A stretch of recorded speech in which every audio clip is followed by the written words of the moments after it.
Prezados irmãos, prezadas irmãs, celebramos a solenidade do martírio de São Pedro e São Paulo.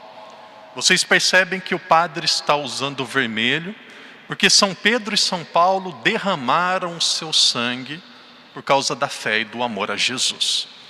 Entre os anos 64 e 67, os dois em Roma foram martirizados.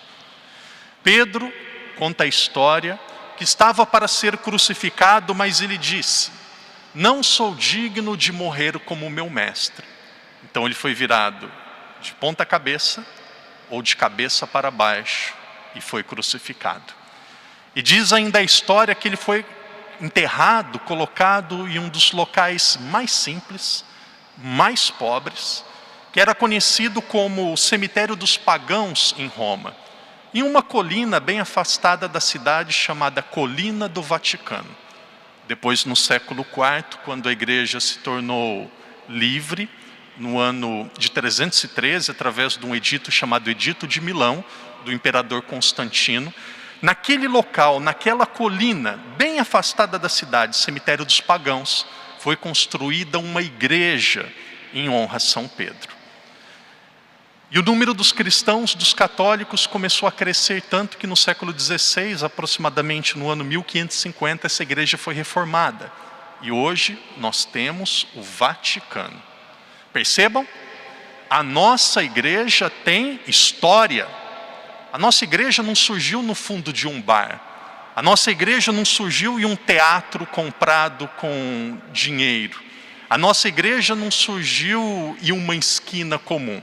Não, a nossa igreja, a Igreja Católica, Apostólica, Romana, o Vaticano, surgiu onde Pedro foi enterrado.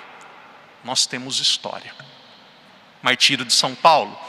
Conta a história que São Paulo foi degolado aproximadamente no mesmo período, entre o ano 64 e 67. E onde ele foi degolado, eles dizem que era fora dos muros de Roma, foi construída uma igreja chamada Igreja de São Paulo, fora dos muros. Essa é a história. Como o nosso tempo é breve, vamos meditar sobre o relacionamento entre São Pedro e Jesus. Confesso que eu passei o dia todo meditando e é encantador. Existem dois momentos que Jesus mostra a Pedro aquilo que ele deseja. O primeiro momento encontra-se no Evangelho de São João, capítulo 1, versículo 42. Jesus diz: Simão, tu serás chamado Cefas, que significa pedra. Naquela época, antigamente, todo nome trazia consigo uma missão. Você conhecia o nome da pessoa, você conhecia a missão. Por exemplo, Abrão, pai. Abraão, o pai de uma grande nação. Todo nome trazia uma grande missão. O que significa o nome Simão? Galho fraco, grão de areia, algo frágil. O que significa pedra? O que significa Pedro? Possivelmente nós não vamos encontrar antes de São Pedro esse nome Pedro na Bíblia. Jesus inventa, cria um nome para dizer qual seria a missão dele. Imagina, primeiro encontro, Jesus já disse: você será chamado Pedro. Evangelho de hoje, Jesus vai além. Depois da profissão de fé de São Pedro, Jesus diz a ele: tu és Pedro, e sobre esta pedra edificarei a minha igreja.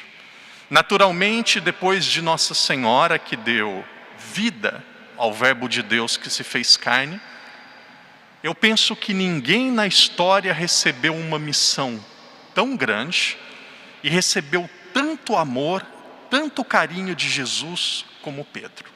Jesus disse para ele: Pedro, tudo aquilo que foi realizado, toda a missão vai ser continuada por você. Você é aquele que vai espalhar a boa nova, você vai ser o líder dos apóstolos, você vai ser o primeiro papa. Jesus não podia fazer nada mais grandioso, nada mais belo, na vida de São Pedro. Qual foi a resposta de Pedro? Vejamos os dois momentos que nosso Senhor mais precisou de São Pedro. O primeiro momento que Jesus mais precisou de São Pedro, seguramente foi no Horto das Oliveiras. E Jesus dizia: vigiem comigo. Jesus sabia que era a última noite. E aqui aconteceu uma grande procissão. Vocês percebem que na Quinta-feira Santa, o padre sai do altar com o Santíssimo, vai para a capela e deixa o Santíssimo em procissão. Esta procissão que acontece na Quinta-feira Santa repete ou faz memória daquilo que aconteceu de Jesus saindo da última ceia, indo até o Horto das Oliveiras. Na noite que Jesus mais precisou, o que Pedro fez? Dormiu. Segundo momento que Jesus mais precisou de São Pedro, óbvio, quando Jesus estava sendo crucificado, quando Jesus estava entregando a sua vida, quando Jesus seguramente viveu a dor mais profunda, mais dura de toda a sua vida. O que São Pedro fez? O abandonou. Não estava lá presente. Amor foi pago com abandono. Amor foi pago com ingratidão. Amor foi pago com covardia. Façamos esse exercício. Imagine agora a cabeça de Jesus. Jesus é Deus, Jesus é homem. Será que Jesus se decepcionou? Sim. Será que Jesus se entristeceu? Sim. Qual o fim da história? Existe uma passagem, João capítulo 21, versículos de 15 a 17. Se nós formos meditar segundo os critérios humanos e naturais, o que deveria acontecer? São Pedro deveria se aproximar de Jesus e dizer: Senhor, perdoa-me, falhei, errei, não consegui, mas a história foi diferente. Jesus se aproximou de Pedro e disse: Pedro, tu me amas? Sim, Senhor, eu te amo. Vai e apacenta as minhas ovelhas, confirmando a missão de Pedro. E Jesus continuou: Pedro, tu me amas? E Pedro disse: sim, Senhor, eu te amo. Vai e apacenta as minhas ovelhas. Pedro, tu me amas? Sim, Senhor, eu te amo.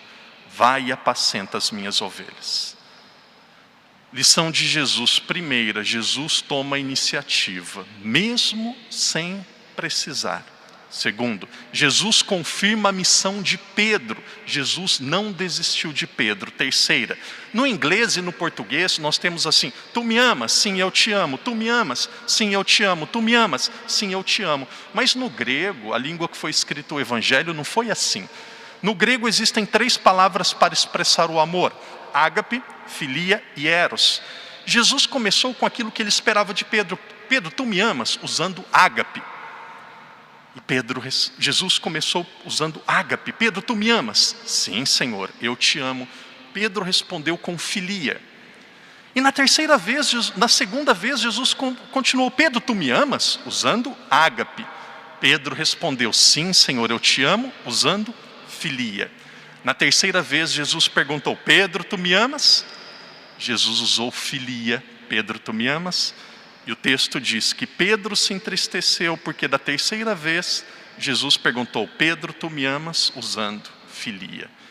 Veja o que Jesus fez. Jesus tomou a iniciativa, confirmou a missão de Pedro, abaixou o seu amor até chegar no mesmo nível do amor de São Pedro. 2 lições práticas para a nossa vida. Primeira delas: Deus não se cansa de perdoar. O que mais chama a minha atenção e o que mais me encanta em Jesus não é a multiplicação dos pães, não é ter ressuscitado Lázaro. O que mais chama a minha atenção em Jesus não é a sua capacidade de fazer pregação para 5.000 pessoas, é ele ter perdoado e não ter desistido de São Pedro. Isso chama a minha atenção. Perdoar dói, perdoar machuca, perdoar faz sair sangue. Ele perdoou. O que mais me admira em São Pedro se perdoou. Como que São Pedro poderia pagar pelo seu erro? Dando a vida por Jesus. Uma das coisas que mais me dói o meu coração como padre é ver católicos que não se perdoam pelos erros cometidos no passado.